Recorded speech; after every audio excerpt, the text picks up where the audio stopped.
Hola a todos, el día de hoy daremos un paseo por la antigua Roma. Pasaremos junto a Julio César por un senado muy filoso, con Trajano alrededor de Rumania y con Adriano y Antonino hasta los mismos límites de Roma.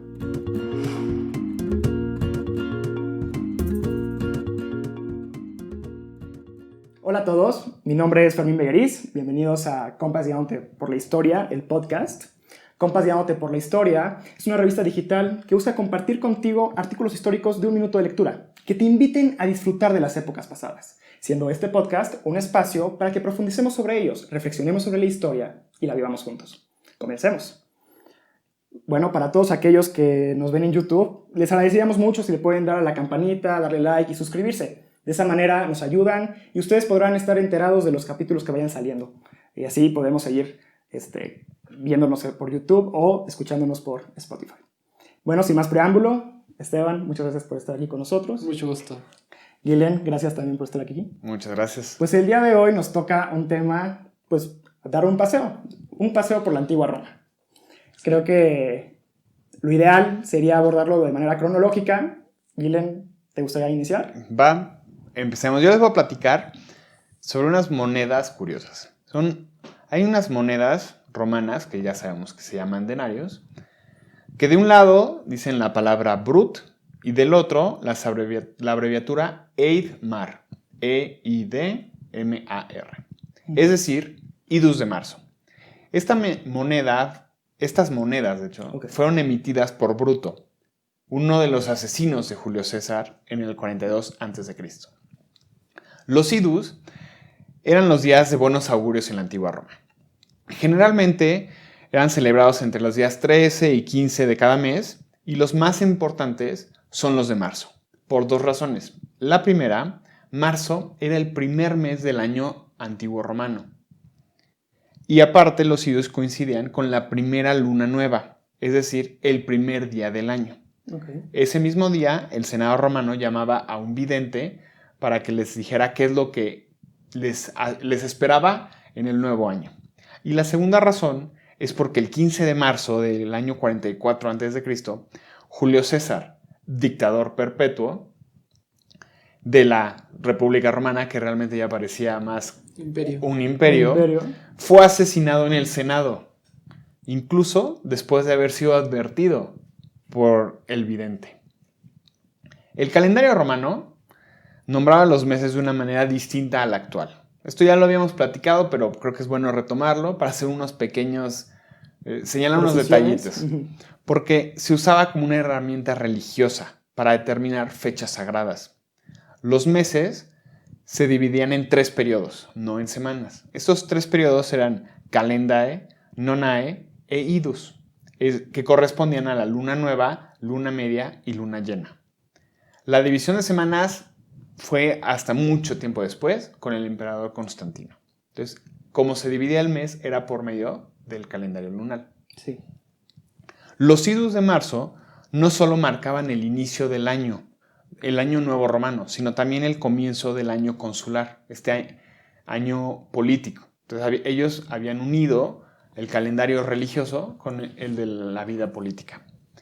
Y era en el inicio del año cuando los cónsules elegidos asumían su cargo como líderes de la república. Acuérdense que existía un senado y unos cónsules que ellos eran los que funcionaban a manera de monarcas, pero limitados por el senado.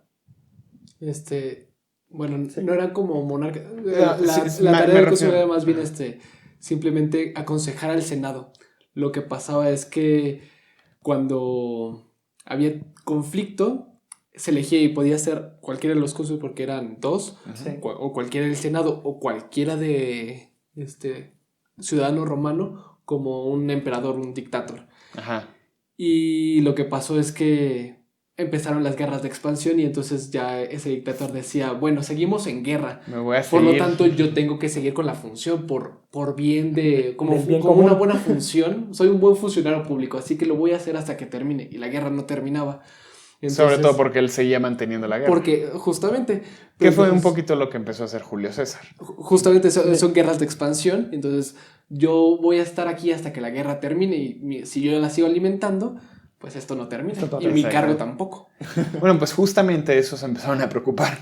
Sí. Y en el año 46 a.C., Julio César, esto ya había pasado algún tiempo, más bien, perdón, en el año 46 Julio César agregó 10 fechas nuevas al calendario. Okay. Haciendo que el año durara 355 días, instaurando el 1 de enero como el primer día del año, que es lo que nosotros tenemos actualmente, e introduciendo un salto cada 4 años, es decir, un año bisiesto. Esto era muy avanzado para la época. Y es algo que hasta la fecha seguimos haciendo. De hecho, el pasado 2020 fue un año bisiesto que se deriva de la invención de Julio César. Claro. Este cambio, junto con lo que acabamos de platicar, eran muchas de las cosas que les empezaba a preocupar al Senado, porque pues, Julio César empezaba a tener estas inclinaciones monárquicas. Y entonces decidieron apuñalarlo. Apuñalar al dictador hasta muerte en pleno Senado, ahí desangrándose sobre el mármol. Y es una escena así política que ponen... Sí, exacto. Han puesto miles de pintores. Miles de pintores. Y lo hicieron exactamente en los idus de marzo.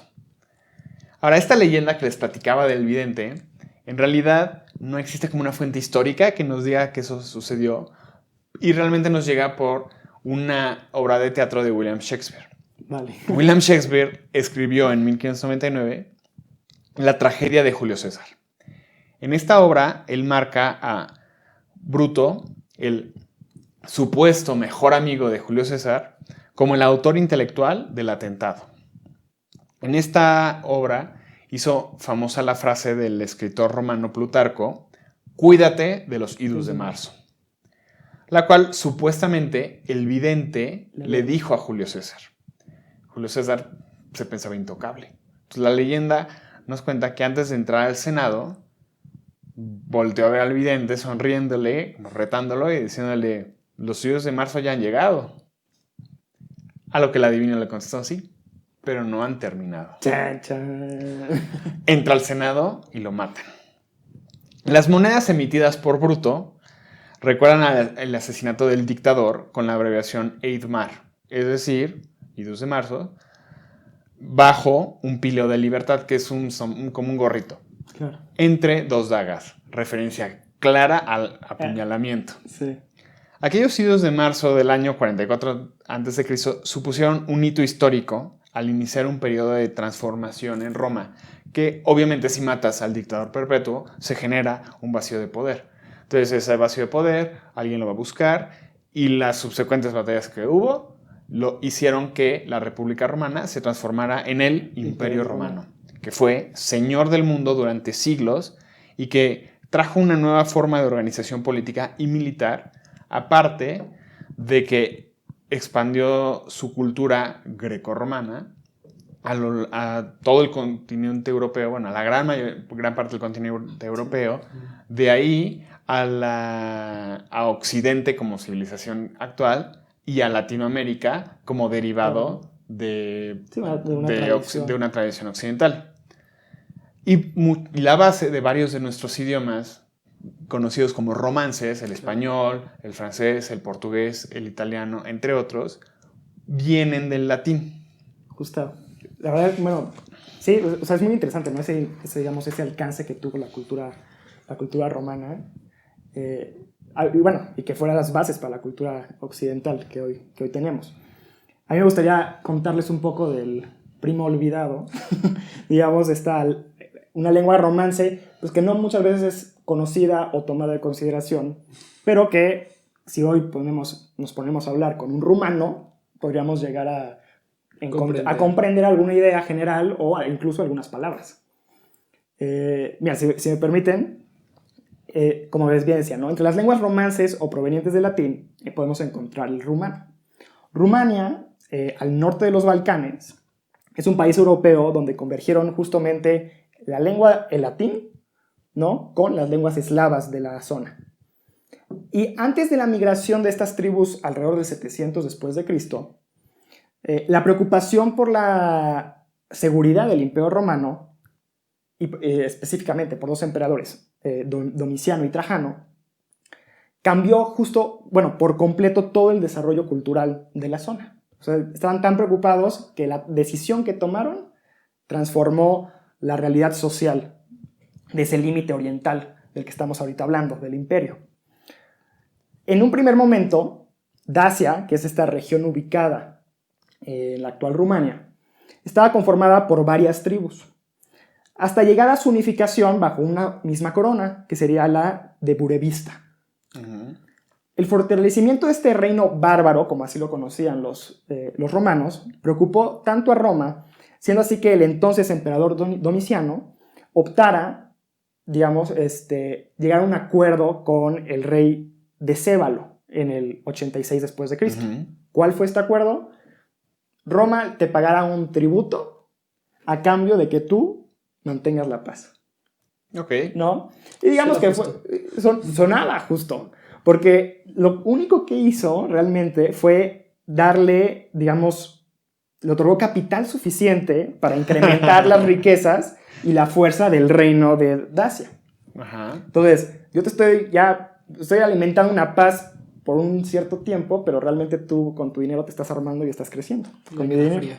¿Sí? Estoy financiando tu crecimiento. Estoy financiando todo eso. Me vas a provocar un problema después. Exactamente. Entonces estaban realmente como parchando un problema que en cualquier momento les iba a brotar. Ajá. ¿No? Entonces, orillando al siguiente emperador romano, conocido ya como Trajano, a nuevas incursiones bélicas al otro lado del río Danubio, ¿no? Es decir, ¿sabes qué? Yo sé que tú vas a hacer un problema después.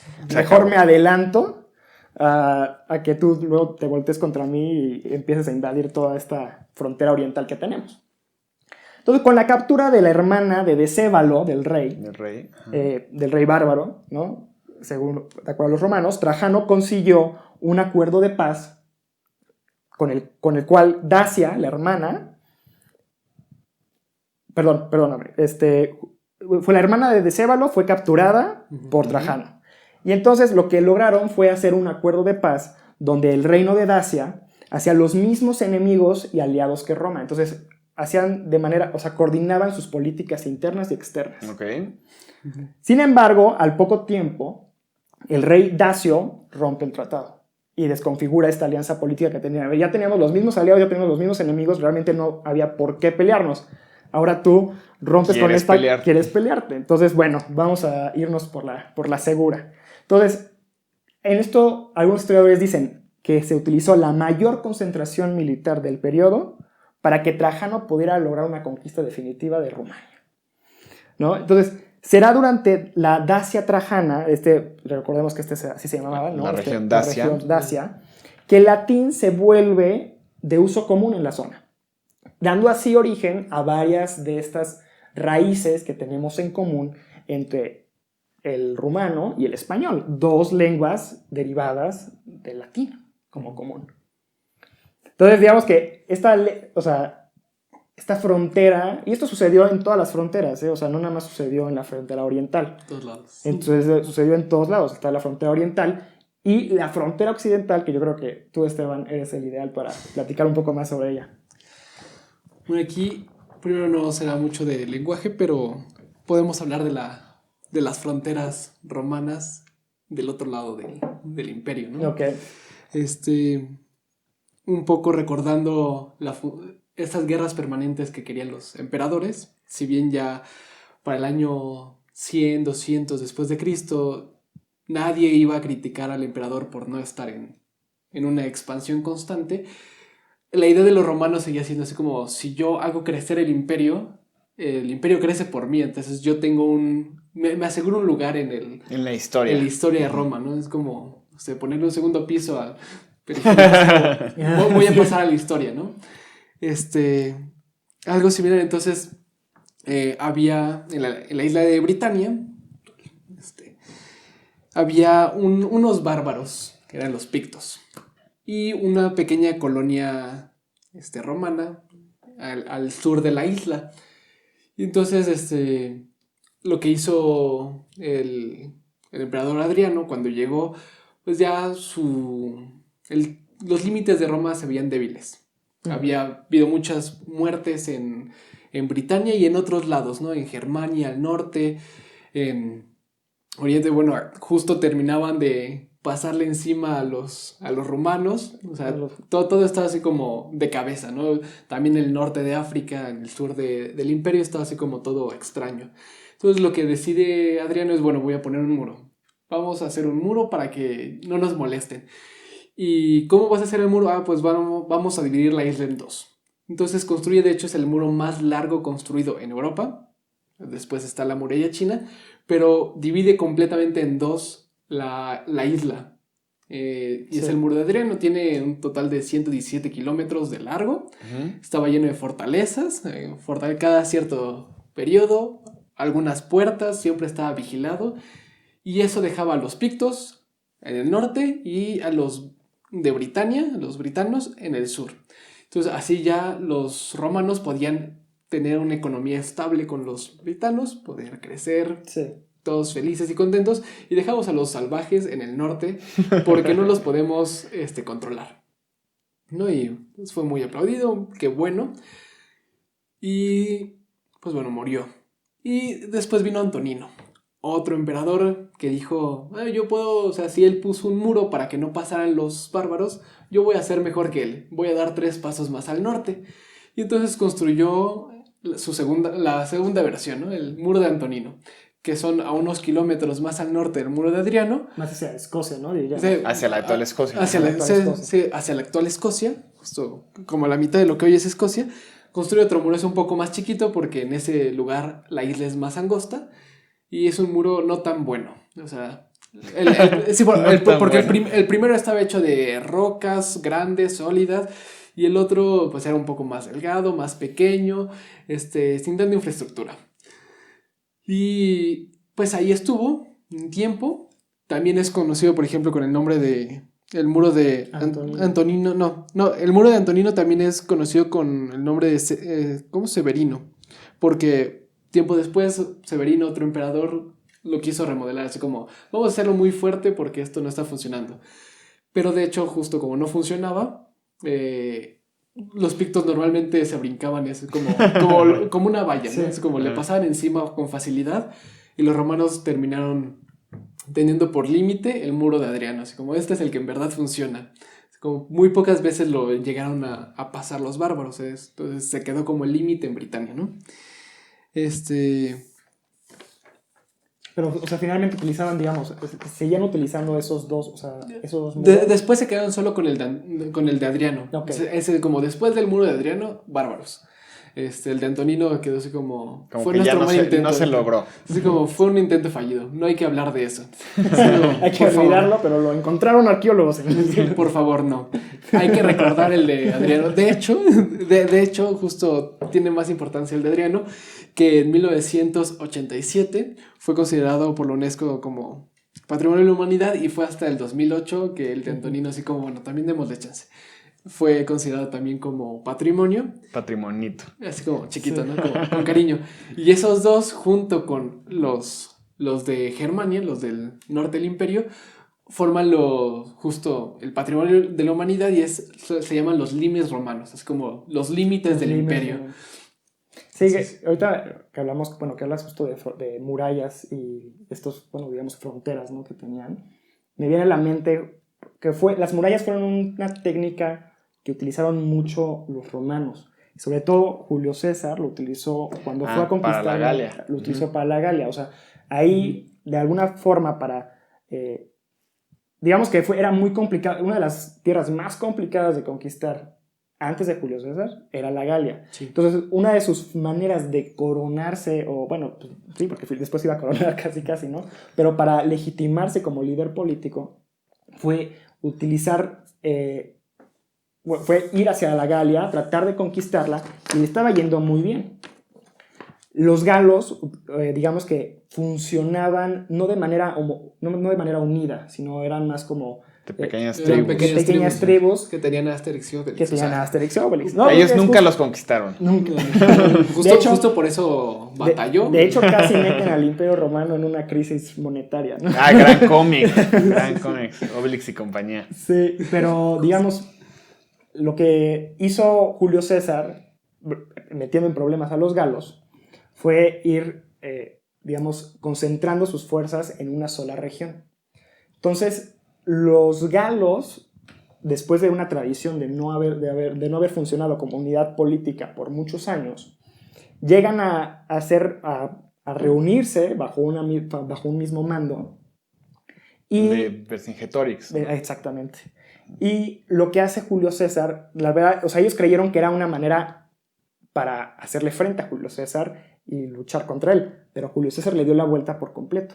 O sea, lo que él hizo ya los tenía reunidos, ya tenía fuerzas armadas reunidas y fue, digamos, bardeando estas fuerzas, cortándoles cortándole los suministros externos y sabiendo que todavía existían fuerzas galas y que estaban respondiendo al llamado de este nuevo líder, lo que hacen es, él dice, pues voy a hacer una muralla exterior, entonces yo me voy a quedar entre dos murallas, todo mi ejército va a estar entre dos murallas. La que le cierra la que no los deja salir y la que me protege de los que están afuera. Exactamente, y lo único que hizo fue dejar al líder que estaba adentro sin suministros, sin fuerzas, y lo único... Y a los que estaban afuera sin liderazgo. Exactamente.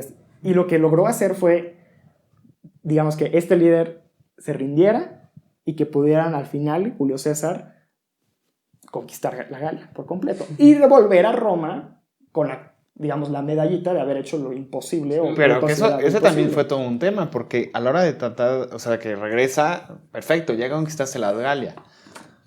Pero recuerda que no puedes pasar cierta parte de la península itálica comandando un ejército, porque eso es ilegal a ojos de Roma. Sí. Y a él, pues realmente ya no le importaba mucho, porque ¿cómo me van a detener si ahora el ejército más grande lo tengo yo? Las legiones son mías, me siguen a mí porque yo conquisté Galia con ella todas sus riquezas que les repartí a mis legionarios. Entonces, a la hora de llegar al Rubicón, que era donde este río que marcaba la división de a partir de aquí ya no puedes cruzar. Supuestamente, hay dos, un poco remitiéndonos a la parte del idioma, dos expresiones que se pueden utilizar y que se remontan a ese momento. Una es, nos quitamos los zapatos cuando lleguemos al río.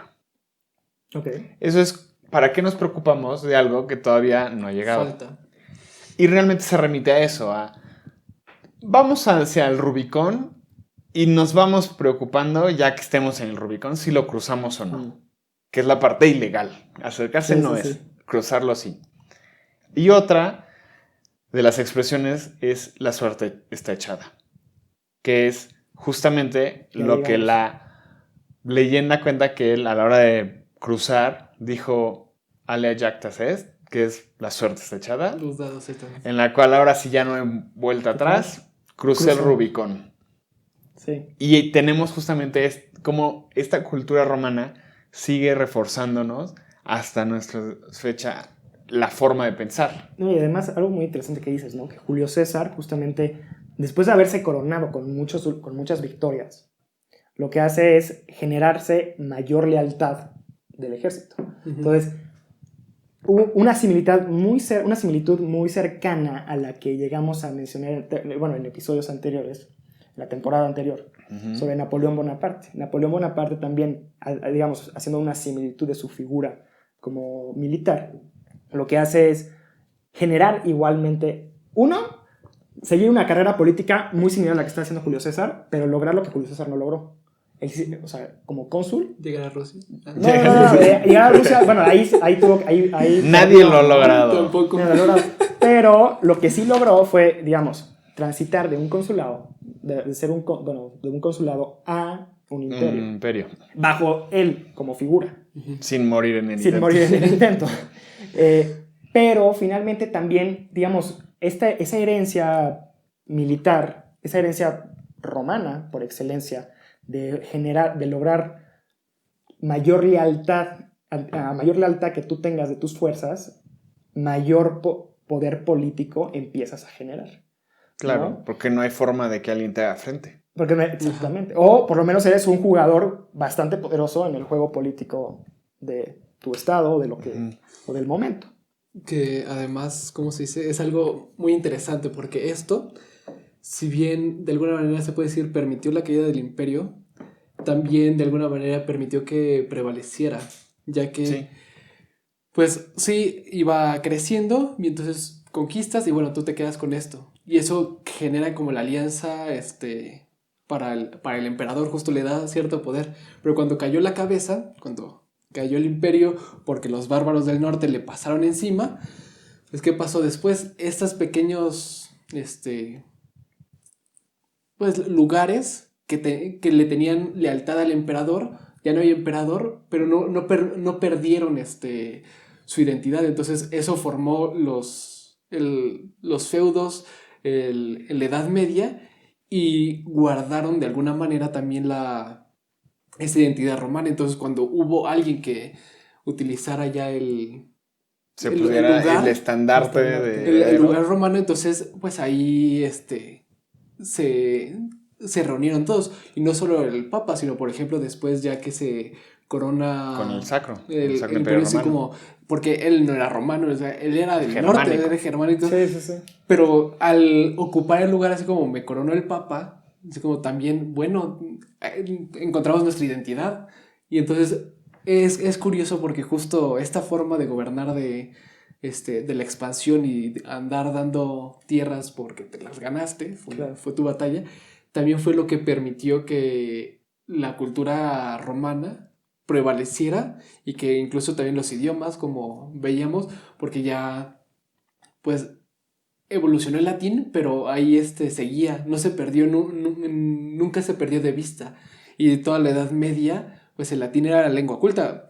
Podías hablar italiano, español, lo que fuera, pero si eras alguien culto, por lo menos hablabas algo de latín, si no es que Que hablabas era bien la latín lengua y griego. franca de todos los Y era diferentes lo que estados. lo unía a todos, sí, ¿cómo se llama? La ilustración o la revolución carolingia, no sé cómo vamos a darle un buen idioma a todos y los 800, en los años 800, que justo se les enseñó al latín a todos y escribir y no vamos a ser incultos, vamos a hablar latín bien y si bien estaba el latín pues, un tanto académico, pero todos hablaban latín, lo comprendían. Ya después se quedó solo como académico, pero igual ahí estaba, ¿no? Algo que dijiste muy importante, ¿no? Que le daba identidad. Sí. Entonces, digamos, Roma bueno, de por sí antes de ser imperio, pero Roma tenía un poder identitario fuertísimo. Y fue una de las, digamos, herramientas políticas, volviendo un poco a Julio César, que él también utilizó para, digamos, apaciguar en futuros años también, asegurando esta paz con los galos. Él utilizó esta fuerza identitaria, otorgándoles también derecho como ciudadanos. Claro. Entonces, sí, para que se sintieran orgullosos ahora de pertenecer. Sí, y además de decir, o sea, a ver, creo que decir, ser romano me hace tener ciertos derechos, ¿no? Que mejoran mi calidad de vida. Completamente. Sí, que me dan acceso a ciertas cosas. Que me dan acceso a ciertas cosas y además de la capacidad de poder ir a Roma y recibir una educación diferente, por ejemplo. Sí, ¿cómo se...? Bueno. No, y te digo, y además hacer carrera en las instituciones romanas. O sea, lograr, o sea, no llegar a ser general ni nada, pero sí lograr por lo menos ganarte una vida mejor. Con los derechos que cualquier ciudadano romano pudiera tener. Que de hecho, hablando justamente sobre esta herencia de Roma, ya habíamos hablado un poquito de la parte del idioma y todo, pero justo decías, ¿no? El Sacro Imperio Romano Germánico era una forma de querer ser el heredero de Roma. Pero ellos no fueron los únicos que en algún momento trataron de remitirse a la gloria de Roma para justificar, o más bien legitimar, su poder o sus intenciones como pueblo. Sí. Lo puedes ver no solo en el romano germánico, puedes ver en cosas tan extremas como los zares de Rusia, que zar proviene de César. Y ellos se creían de cierta forma descendientes directos del poder de un César. O tienes personas que se inspiran en las instituciones romanas y con base en esas instituciones generan un país como Estados Unidos. Sí, el mismo Estados Unidos con el Senado. Exactamente. La República. Entonces, este tipo de instituciones a las que me refería en mi artículo, que modificaron por completo la estructura, son a las que muchos países se remiten como raíz de su propia cultura. Claro. Y vienen de Roma. Sí. Ay, adelante. Okay, yo, por ejemplo, dos cosas. Uno, de lo que comenté acá, por ejemplo, de la ciudadanía. Es muy importante, por ejemplo, que para los romanos había 3 estados sociales. Sí. O eras libre y ciudadano. Sí. Y eso podía ser ya cualquier cosa, o sea, podías hacer una carrera política, lo cual era impresionante. Se ven los textos, justo las cartas para ser cónsules, tribunos, ¿no? Cosas así, es muy, muy interesante, pero podía ser casi cualquier cosa o eras esclavo. Entonces, si te conquistaba, pues eras esclavo, ¿no? Había algunos lugares donde, bueno, te doy la ciudadanía. Concesiones, ¿no? Es como tú puedes ser toda esta tierra va a ser ciudadanos si me apoya. Si no, les paso encima y son esclavos. Y el otro estatus que era intermedio eran los libertos, que podía ser, bueno, me concedieron, mi amo me dio la libertad, o de alguna manera yo tuve cierta ganancia y compré mi libertad, pero no dejaba de ser así como fui esclavo. Claro. O sea, ya no lo soy, ya soy ciudadano con todo lo de la ley, pero sigue la mancha de que fui esclavo, ¿no? Entonces, por lo menos como Galo, lograbas no ser un esclavo, ¿no? Y todo cambió. Por ejemplo, ahorita, recordaba, es muy interesante los Hechos de los Apóstoles, que Pablo era ciudadano romano, le iban a azotar, y justo hay una parte donde, poco antes de que llegue el soldado romano, el pretor, y le pegue, y le dice, ¿tú con qué derecho le pegas a un ciudadano romano?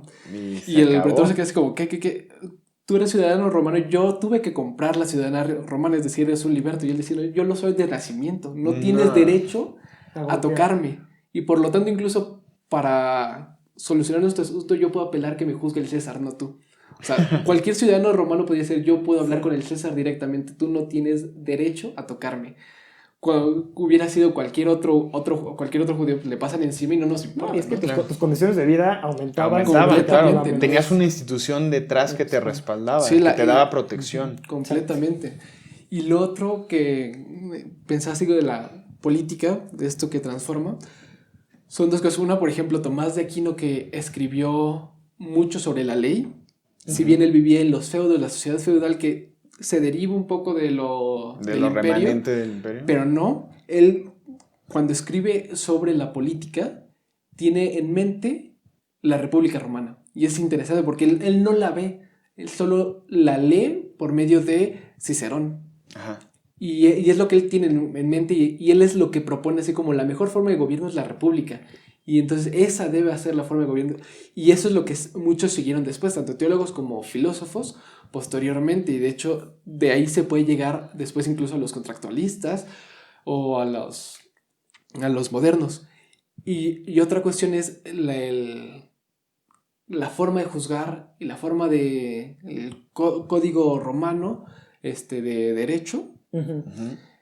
En muchos fue como fundamental para la forma de juzgar en países modernos, o sea, y hay países que todavía lo siguen usando, es como es referente, sí, claro. El Código Penal romano, y si no, por lo menos se fundaron en él, incluso todavía en 1900, para algunos países es la forma de juzgar, ¿no? Y fue base también como, digamos, para los códigos civiles en general. Sí, o sea, el Código Napoleónico, ¿no? El Código Estuvo Napoleónico. basado, y Francia, que ahorita está basada en el Código Napoleónico, por ende, está basada en el Código Romano, sí, el derecho romano. Entonces, es esta raíz que se repite constantemente. Y sí creo que fue como bien decían, ¿no? O sea, sí dio una...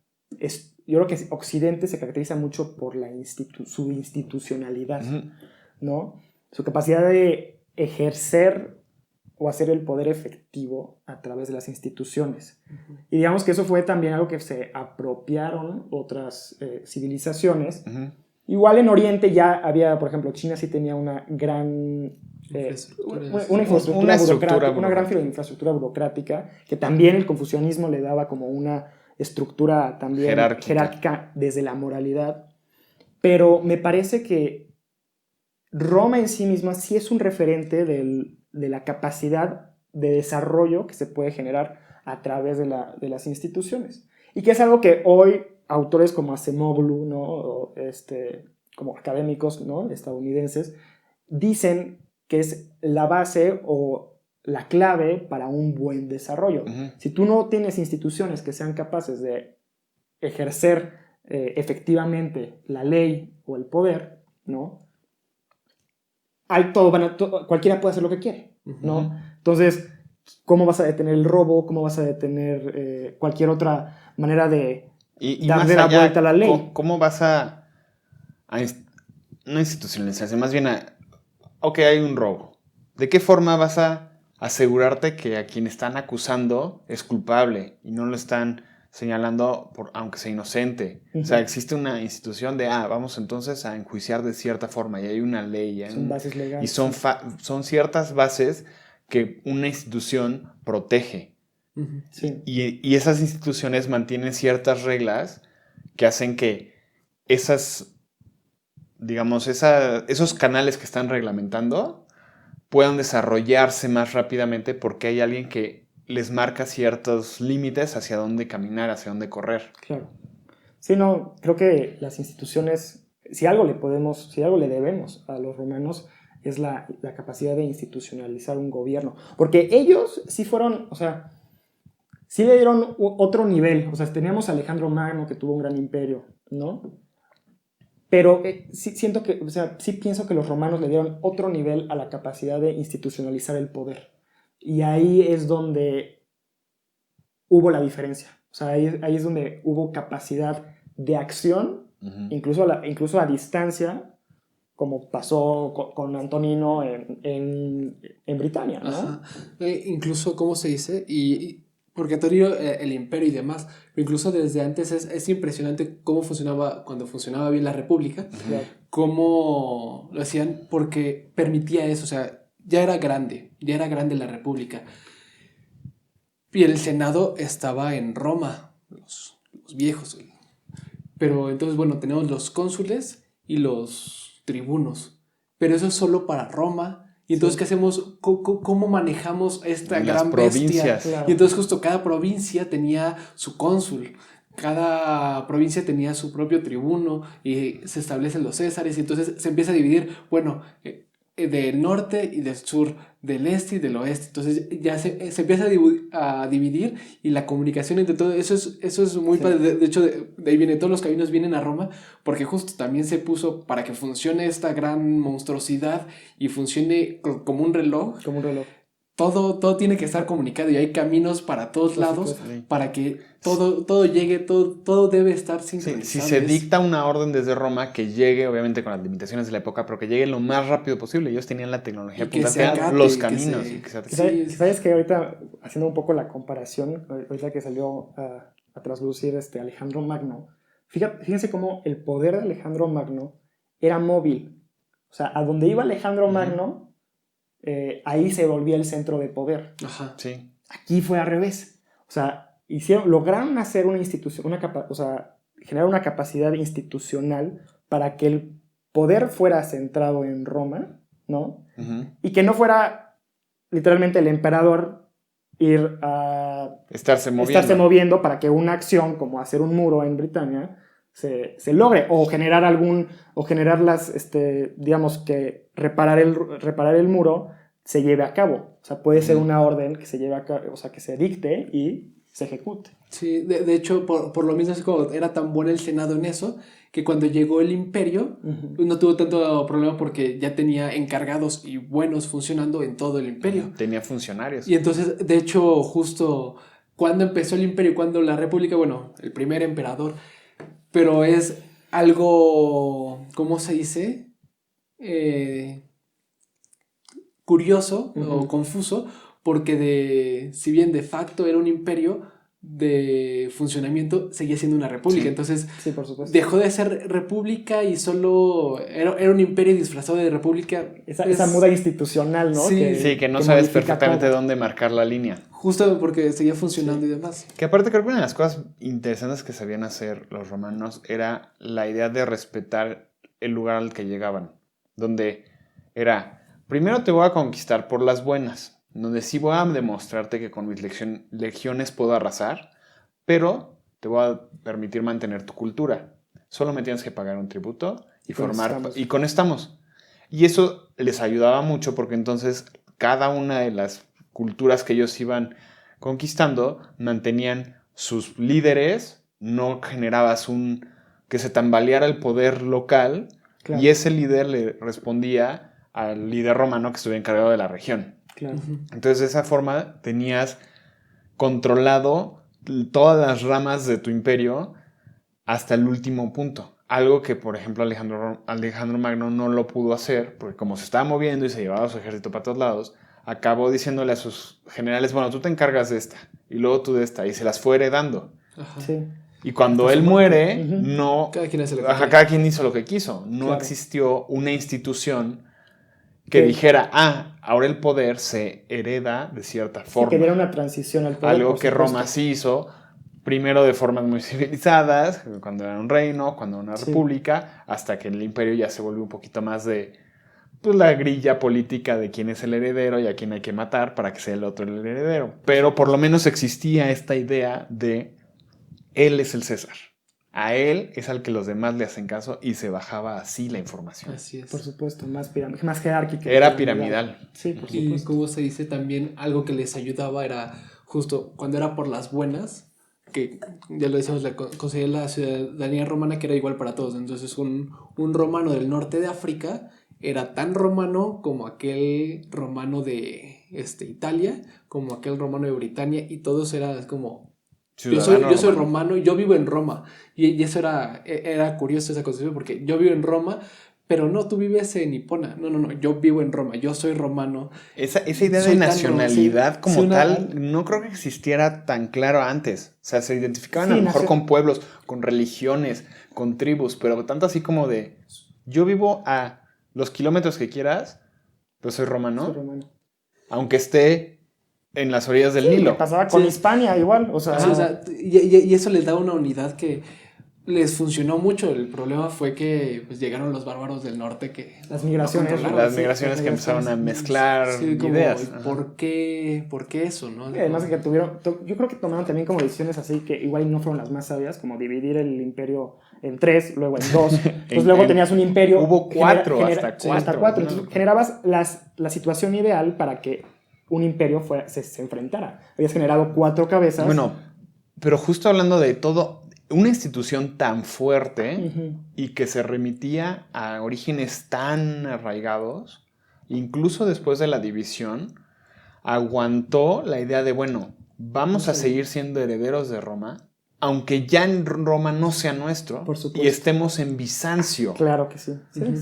Y decir, no, los más romanos somos nosotros, los de Bizancio. Sí. Y sí se considera, eran considerados. Y eran realmente los descendientes del Imperio Romano. Claro, hasta que no fueron, hasta que no cayó con los turcos otomanos, seguía siendo realmente los más herederos de Roma. Sí, y eso fue hasta 1453. O sea, justamente la ciudad romana es como, pero Roma está del otro lado de Europa. ¿Y qué? Yo soy romano, ¿no? Es como...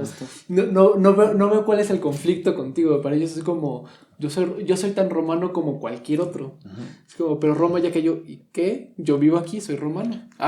Ese es el verdadero poder de crear una civilización con elementos que unan a las personas, tanto como el idioma, como la religión, la forma de estructurar la sociedad, la forma de estructurar el gobierno. Todo eso irá a lo mejor modificándose y sí, a lo mejor de pronto dejaron de hablar latín para hablar griego en el Imperio Bizantino. Pero siguen manteniendo la idea de hay una cabeza que es quien nos define cómo se hacen las cosas y mantenemos cierta lógica. Sí. Y eso es lo que hace que duren las cosas. Yo lo pensaría como una herramienta, como una caja de herramientas, ¿no? Que tiene distintos elementos sociales que de alguna manera, o sea, que igual no conscientemente, pero Roma logró configurarlos de esa manera logró configurarlo de determinada forma que les dio una chispa para generar una civilización que se sostuviera por tanto tiempo y con una extensión no antes conocida. ¿No? Por Occidente, digamos. Pero Bizancio creo que sería otro tema también ideal para otro podcast. Vaya temita. Pero los griegos. Sí, pero digamos, creo que le debemos mucho a Roma. Muchas gracias, Esteban, Gillian. Muchas gracias a ustedes por escucharnos. Los invitamos a seguirnos en redes sociales y a saludarnos por WhatsApp Ahí podrán recibir cada viernes un mensaje con el podcast de la semana y los artículos de la semana. Los artículos léanlos martes y jueves por la noche y podrán ustedes también ir disfrutando de la historia junto con nosotros. Cuídense mucho. Lean un minuto, descubran milenios. Bye. Bye.